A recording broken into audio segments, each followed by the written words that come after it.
The Council declared humanity weak, until Earth soldiers walked out of the Fire Ambassador. Keithvar's mandibles clicked in barely concealed disdain as he reviewed the human military assessment file. The holographic display cast blue light across his chitinous features, illuminating data that confirmed what the Galactic Council had long suspected. Humanity was pitifully weak. "No natural armor plating," he muttered, his translator rendering the clicks and hisses into standard galactic. "No enhanced musculature, no redundant organ systems. They can't even breathe methane." He gestured with one of his forearms toward the assembled council representatives. "I motion that we classify Terra as a protected agricultural world. These humans clearly require our benevolent oversight." The massive Gorvani delegate rumbled agreement, his stone-like hide scraping against his chair. "The Kresh Empire's bio-warriors would consume them in hours. Look at their bone density, fragile as crystal formations." Representative Zilnara of the Aquatic Confederacy rippled her tentacles dismissively. "Their technology is centuries behind ours. Their weapons are crude chemical propellants. Their armor is metal sheets." Her bioluminescent patches flashed in amusement. "They still use combustion for space travel." High Counselor Vexthol raised his crystalline appendage for silence. The ancient being's thoughts resonated directly into their minds through quantum entanglement. "The assessment is unanimous. Humanity lacks the biological and technological advantages necessary for active council membership. They shall remain under protective stewardship." The vote was swift and decisive. 27 species voted to classify humanity as a protected but inferior race. Only the small Fenari delegation abstained, their lupine features twisted with uncertainty. 3 standard cycles later, the Kresh swarm struck without warning. The invasion fleet materialized at the edge of the Sol system like a plague of metallic locusts. 60,000 bioships, each one a living weapon bred for one purpose: consumption. They had devoured 17 council worlds in the past year, their appetite growing with each victory. The few human vessels that rose to meet them seemed pathetically inadequate. Metal constructs barely a tenth the size of the smallest Kresh, drone ships. The council emergency session was a chaos of panicked transmissions and desperate evacuation orders. "The humans don't stand a chance," Kethavar transmitted from his command bunker 3 systems away. "We should focus on evacuating the few useful specimens before the Kresh digest their entire planet." That was when the impossible happened. The first sign came from the long-range sensors. A human corvette, hull-breached and streaming atmosphere, continued firing even as Kresh bioacid ate through its superstructure. It didn't retreat when its engines failed. It didn't surrender when its weapons overheated. It rammed itself directly into a Kresh dreadnought's feeding maw and detonated its reactor core. "Curious," Zilnara whispered, her tentacles stilling as she watched the tactical display. Their vessel was clearly doomed. Why didn't the crew evacuate? The second impossibility came from Earth's surface.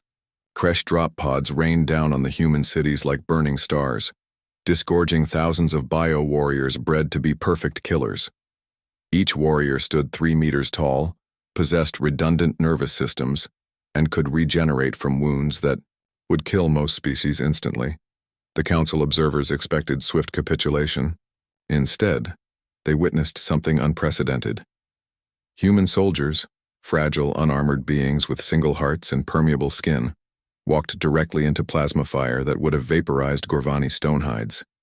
They emerged from burning buildings that would have been crematoriums for the heat-resistant Kresh themselves. When their crude kinetic weapons ran dry, they fought with explosive devices that they detonated in their own hands. Captain Sarah Chen's last transmission became legendary among the survivors. "Delta Squad, grid reference 77 Alpha. I may. Painting the target with my beacon. Bring the thunder down on my position. All of it." The orbital bombardment turned 6 city blocks into glass. It also eliminated an entire Kresh breeding facility.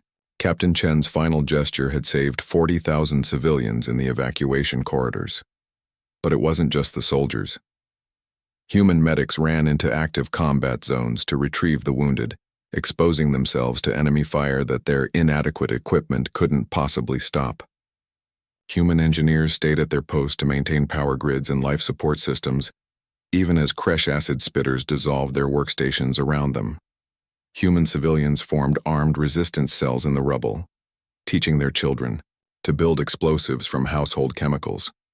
The crash, bred for efficiency and survival, began to exhibit something they'd never shown before: hesitation. Their bioneural networks couldn't process the tactical illogic of an enemy that refused to acknowledge when it was defeated. On the 7th day of the invasion, long-range sensors detected a massive energy signature approaching from Jupiter's shadow.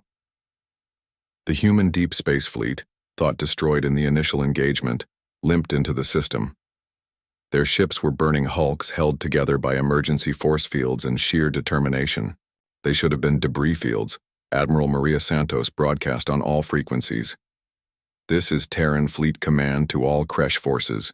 You wanted to see what humanity is made of?" Her voice carried across space with grim satisfaction. "Let us show you."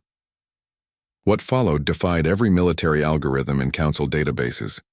The human fleet didn't retreat to regroup or attempt tactical withdrawals. They drove straight into the heart of the crash swarm, broadcasting one message repeatedly: coordinates to every human ship and colony in the system. It was an invitation to a funeral pyre, their own. The humans turned their ships into guided missiles, their reactors into bombs, their dying breaths into defiance. They fought without hope of victory, without possibility of survival, and without a single moment of surrender. When their weapons failed, they used their ships as weapons.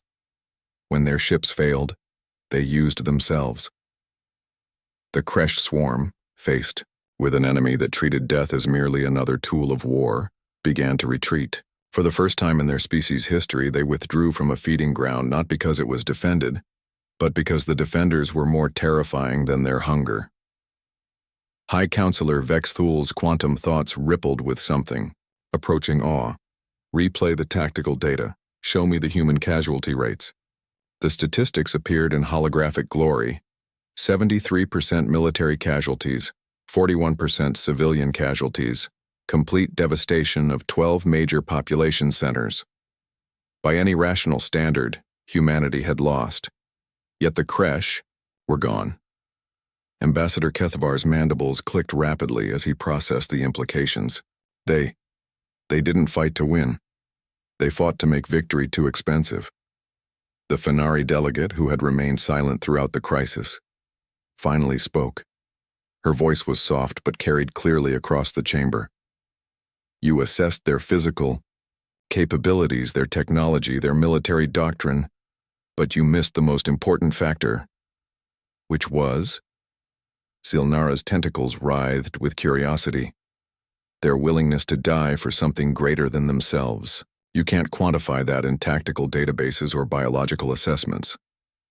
The Fenari's ears twitched with what might have been respect. "They don't fight until they lose.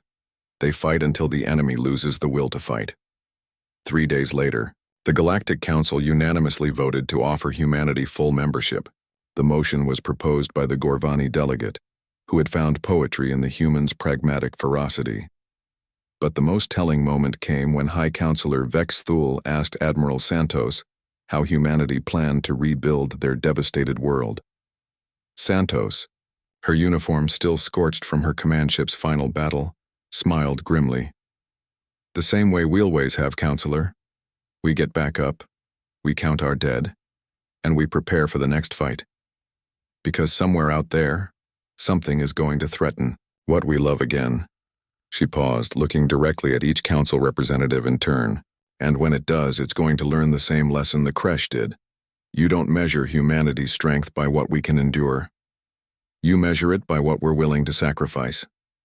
The council chambers fell silent. In the distance, repair crews were already beginning the impossible task of rebuilding Earth's shattered cities.